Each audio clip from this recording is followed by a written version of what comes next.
మీరు ఎప్పుడైనా ఆర్టీసీ బస్సులో మహిళా సీట్ల పంచాయతీ ఎప్పుడైనా చూసారా?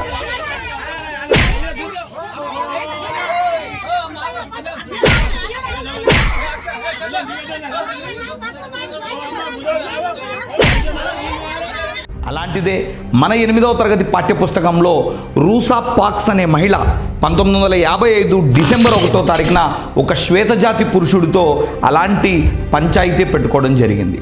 ఆ తర్వాత ఆ చిలికి గాలివానగా మారి ఆ పోరాటం నల్లజాతి వర్సెస్ శ్వేతజాతి అనే పోరాటంగా అమెరికాలో మారింది. చివరాఖరికి అమెరికా ప్రభుత్వం దిగొచ్చి 1964లో అమెరికా పౌర హక్కుల పరిరక్షణ చట్టాన్ని చేసి 1965 నుండి నల్లజాతి మహిళలకు కూడా ఓటు హక్కు ఇవ్వడం జరిగింది.